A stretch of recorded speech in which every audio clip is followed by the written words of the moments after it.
What is up, everybody? Welcome to today's video where I want to put together a little basically travel guide for you traveling Mexico, traveling during that, you know, that P word. I'm not gonna say it, but you guys already know what I'm talking about. That COVID. So yeah, I just got back from Mexico about a week ago, traveled to Cancun and Tulum. So this video, I want to give you guys some travel tips, some things you should know for your first international flight, things you should know just in general going to Mexico and coming back to the US. So I have notes on my phone, so don't mind me. I gotta look at my phone to get all my notes down, but we're just gonna run through these. I might play some B-roll footage while I'm talking, so we'll see exactly how it plays out. But some important things you should know. So number one, for going into Mexico, especially during this times right now, you do not need to get tested to go into Mexico, but you do need to get tested to come back into the USA. So the way that we organized, the way we basically got our test done was we actually contacted our hotel. We stayed at the Hilton Canopy, and shout out to them because they were great. If you're in Cancun, definitely check out the Hilton Canopy. They were a nice hotel. But we asked the front desk there, and they actually pointed us to a good place to get a COVID test. It did cost us $15 per person. And it's a real quick test, back in 5 minutes, and that was sufficient to get back onto the planes. The name of the company we used was Farmacias del Ahorro, and I will link the name of them in the bio as well. That is an important thing to know as far as traveling in and out of the US and going to Mexico specifically. So on the flight there to Mexico, they did give us an immigration form that we have to fill out. You're gonna fill out both parts. It has a top half and a bottom half, and pretty much say the same thing. You're gonna fill out both parts. So one half you're gonna fill it out on the plane, but one half you're gonna give to the immigration people. So when you get off your flight, you're gonna go to the international travels area. So I guess the immigration entrance part, where you're gonna give them your passport and that form, and then you're gonna keep the other half for when you board the plane when you're returning back into the US.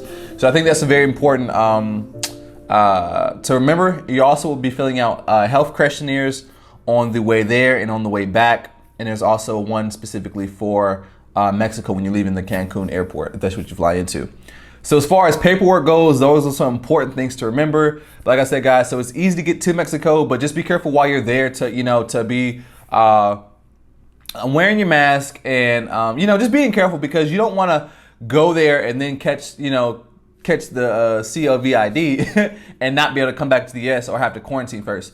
So just be careful with that. And you do have a 3-day window for taking that test. So you will want to take the test within 3 days before you're leaving. So we took it technically, so we left on a Saturday and we took the test on a Thursday. So Thursday, Friday, Saturday. So they count 3 days and it's not hours, and it was perfectly fine. So you don't have to worry about that. And yeah, so that's the number one tip I want to give you on that. Number two, for traveling to Mexico during these crazy times is with your phone service. So for me, what I did was I'm with Verizon. I contacted them and asked them my options, because I did want to have phone service while I was there, just because I want to be able to still communicate with people. And so they offered me an option for $5 a day, which will give me unlimited calls and texts, and I think like 0.05 gigabytes of 4G speeds, and then after that it goes into 3G speeds. So contact your phone provider and see what type of offers they can make you for your phone service while you're traveling internationally. So total using all week would cost me about $35. And to me, that was perfectly fine to pay. I had no problem paying that. Otherwise, you can just use Wi-Fi, but a lot of areas the Wi-Fi is pretty slow. Like in Tulum, for example, the Wi-Fi was slow, but in Cancun at our hotel at the Canopy, it was pretty good. So that worked out pretty well. Another tip you want to know, especially if you're in Tulum, and when it comes to food, I would stay away from like raw foods, and also don't drink the water.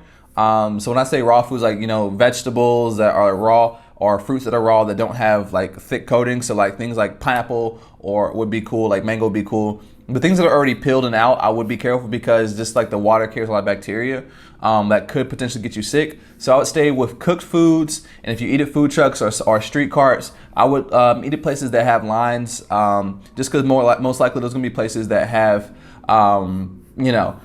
that people are least likely to get sick at. So people if eat there consistently, then you would assume that it's safer to eat at. So those are my tips for that. Because me and my friend, we went to Mexico for a whole week, and you guys can watch those other vlogs if you want. And neither one of us, we didn't get the least bit of sick, and these are the standards and stuff that we followed while we were there. So another thing you might want to do is bring you some solid bug spray for mosquitoes, and this is specifically once again for Tulum. But even with that being said, while we were there, we did not experience that many mosquitoes. We did have a pretty good bug spray, so that helped us, but at the same time, I did not see that many mosquitoes. So just keep that in mind as well. So another important thing while you're in Tulum and Cancun, or just Mexico in general, is tipping. Tipping is a big one. So, from your taxi drivers, if your hotel gives you a ride somewhere, like to your CDC test, or as well as if you're at the airport and you're getting taken somewhere with one of those vehicles. So you will want to tip. Your restaurants tip. And you go into restaurants and there'll be people playing music, and they will walk around with a hat and ask for a tip. You get room service, tip. At the bar, tip. So obviously, tipping is gonna be a big one. So definitely you wanna tip these people, because it's kind of like that's kind of like the custom there is to tip these people for pretty much a lot of things. So when you getting money exchange, you will want to be sure to get smaller bills so you can have some change to tip people and whatnot. Overall though, things are pretty affordable as far as food and stuff goes in Mexico. So tipping really isn't that much more of an expense. And then that leads me to money exchange. So when it comes to exchanging money, you can do it in the US. I didn't manage to do it in enough time. So you can either contact AAA, and it told me it could take up to like a week to 2 weeks. So if you know when you're going, go ahead and do that in advance, get that covered. You can also contact your bank. If you don't do that, you can exchange it in Mexico. So I'm exchanging it at the airport. So I think I got it. So when you exchange there, you're not gonna get the exact exchange rate. They're gonna have a little bit of a fee, but overall, I think while we were there, each peso or 20 pesos was equivalent to $1 US dollar.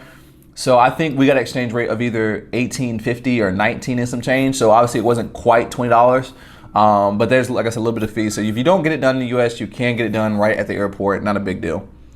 I will say another thing to know is definitely either practice some Spanish before you go, because there are some areas where they really don't speak much English at all.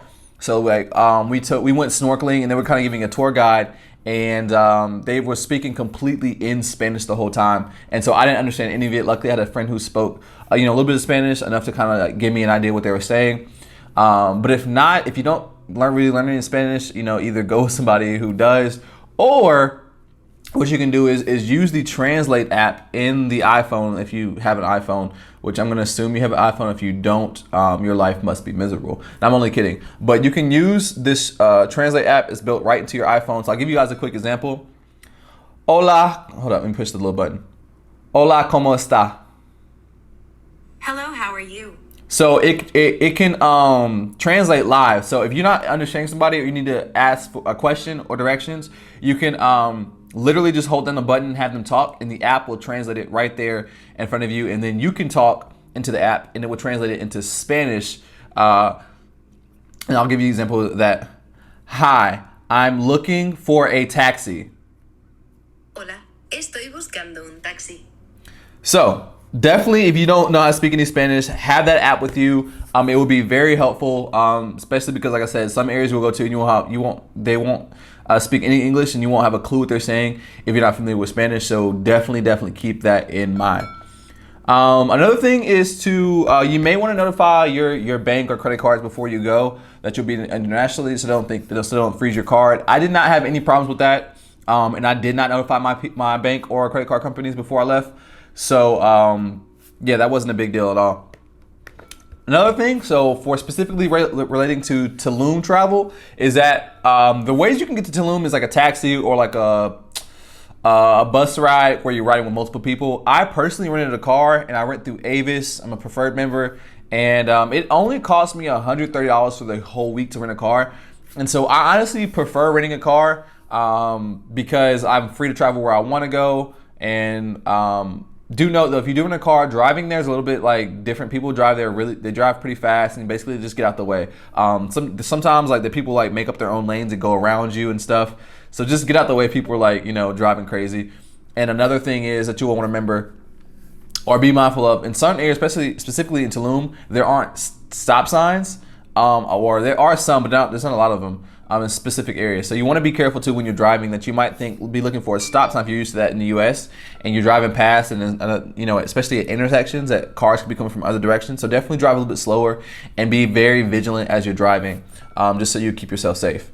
I probably would recommend if you're doing a car to have some type of insurance. So just check with your credit card companies. A lot of times they do insure you as a driver or have the rental car protection, so you don't have to purchase the one from the actual company. And while we're talking about rental cars, I paid for the pre-filled gas, so I prepaid for gas. So I paid $45 for that. I honestly think that was a waste of money. I should not have done it. Even though I use nearly a full tank in my car, there are gas stations everywhere, pretty much. And if I would have refilled the car by myself, it probably would have cost half of the $45. So I do not recommend prepaying for gas. There's honestly no point. And I said, whether you're going to Tulum or Cancun, you will find gas stations on the way there and all around. So save yourself some money. Don't prepay for gas. That's another important tip. Let's see what else I got for you guys. So that was honestly most of the tips. And I want to also give you guys some travel advice for going to Tulum and Cancun. So some things to do. I will say if you go to Tulum, definitely know what you want to do like before you get there, or like basically plan that out, because Tulum is what I consider like more of off the beaten path. Like it's not really like a touristy destination where like everyone's going, but for the adventurous people, they do go there. So places like, there's the things to do there. There's a nice beach, there's snorkeling that you can go if you want to take a little bit more of a drive. You can go to and see like the Mayan pyramids. There's a lot of food spots to try, but you do want to you want to get some information and kind of know what there is to do before you go there, because otherwise you're gonna be looking around like, whoa, this area, this is not what I've seen on YouTube. So you gotta know the specific spots to go to, because just visually, Tulum, it's from coming from the US, I would say like it's a lot of like, poor areas, and like it isn't like super built out in some areas. Some communities there's just, homes made of like just kind of random materials, kind of like tent communities and stuff like that. So if you don't really know what you're doing, you do want to like I said, have an idea of what you want to do before you go there. There's beach clubs, there's a lot to do, but you just got to know it in advance for it to make sense for that trip. As far as coming back to Cancun, I will say, guys, if you go to the mall, all these people trying to sell you these packages, listen to them, because honestly, they are really good deals. And like I said, especially coming from the US. So when I was going through the mall one day to go to a restaurant, the guy pulled me aside, and I guess I was from the US, and he was talking to me about the little packages they offer. And normally I would just be like, no, I'm not interested. But I listened to him, and it made me a great deal. So I'm gonna tell you, one of the deals we got was for $40 per person. We pretty much, they came and picked us up from our hotel, took us to this one, I'm gonna tag the specific name of this place, but I can't remember off the top of my head. But we drove about 25-30 minutes and to this one kind of like park type thing, ordeal. Anyway, I'm gonna tell you what we did there, guys, so it makes sense. So we rode ATVs around basically through the forest and stuff. They had paths, forest, jungle, whatever you want to call it. We seen wild monkeys. I held their actual pet monkey, which was super cool. They fed us. We zip lined 7 times, which was also pretty dope. And it included also going to 2 cenotes in basically the park area. So for $40 per person, to me personally, that was a great deal. And so I'm glad I took the time and listened to him and gave him the chance to show me what they had to offer. So if you're looking for specific things to do while you're in Cancun, go to these people selling the packages, and they will make you a deal. So normally, he was telling me it was $90 per person, but he gave it to me for $90 total for 2 people. We were riding the same ATV for that price, but it's not a big deal at all. Because the person I rode with, she didn't want to even ride her own anyway. So it worked out great. It was fun. Great experience, and I do recommend it. And I'm glad that I went in February, because the tour guide at the park did tell me that March is full of that tarantula season. So I'm glad I did not go during tarantula season, because I would not have wanted to see a bunch of tarantulas. He said they're everywhere. So there's other packages. Like the next day we did a boat one. We kind of messed that one up because we missed the hotel ride. They were supposed to pick us up, and somehow like the coordination didn't work out. I guess we didn't get downstairs in time and they missed us. So we had to end up doing this kind of a alternative thing, which wasn't that great, mainly because of the weather. But that was including a boat ride on, I forget what kind of boat it was, but it was like one of the nicer boats. It included snorkeling, grilled fish on Las Mujeres. So it was a tour. It was gonna be amazing, but the weather sucked, and we also, like I said, we missed the main boat we were supposed to be on, so we had to do an alternative thing, which kind of wasn't the greatest, specifically because it was cold. But guys, that was also $90 total for 2 people. So there is stuff to do. The funny thing is, we got all the way there. We didn't even make it to the beach in Cancun, which I'm kind of disappointed about. So I will be going back to Mexico sometime again this year. But yeah, guys, so those are some tips for you when traveling to Mexico. Hopefully this helps. That was my first international flight ever. And guys, I'm super excited about doing more travel and traveling more often. And so leave me a comment. Tell me where I should go. If you want to travel with me, also leave a comment. Like, I love meeting people. This would be dope to travel with other people and whatnot. I think the next place I'll probably be going is Puerto Rico. We'll just see how things play out this year as far as what's open for travel. But I'm super excited, guys, to connect with you guys more and to travel more. And it was been an amazing trip. And I'll see you guys next time. Don't forget to like, comment, and subscribe. Peace out.